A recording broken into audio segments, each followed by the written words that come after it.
বিয়ের পর যখন নারীর চরিত্রহীনতা প্রকাশ পায়, যে সেটা চরিত্রহীন নারী, বিশ্বাস করেন পুরুষ তাকে একটা বোঝা ছাড়া আর কিছুই মনে করে না, ঠিক কিনা বলেন?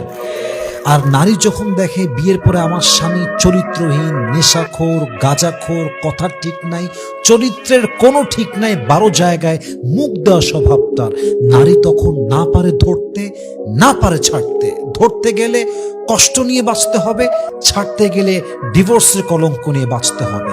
এই জন্য আমি সবসময় বলি চরিত্রকে ঠিক রাখতে হবে। যদি আপনার চরিত্র খারাপ হয়, আপনি মানুষের জীবনে বোঝা ছাড়া, অসম্মানের বস্তু ছাড়া আর কিছুই হতে পারবেন না, ঠিক কিনা বলেন?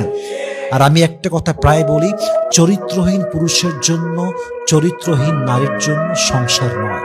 সংসার হচ্ছে চরিত্রবান মানুষের জন্য, সংসার হচ্ছে অনেস্ট মানুষের জন্য। কারণ সংসার শব্দই হচ্ছে পবিত্র শব্দ।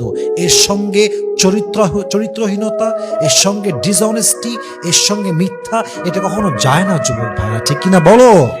আল্লাহ আমাদের সবাইকে চরিত্রবান হওয়ার তৌফিক দান করুক, সবাই আমিন।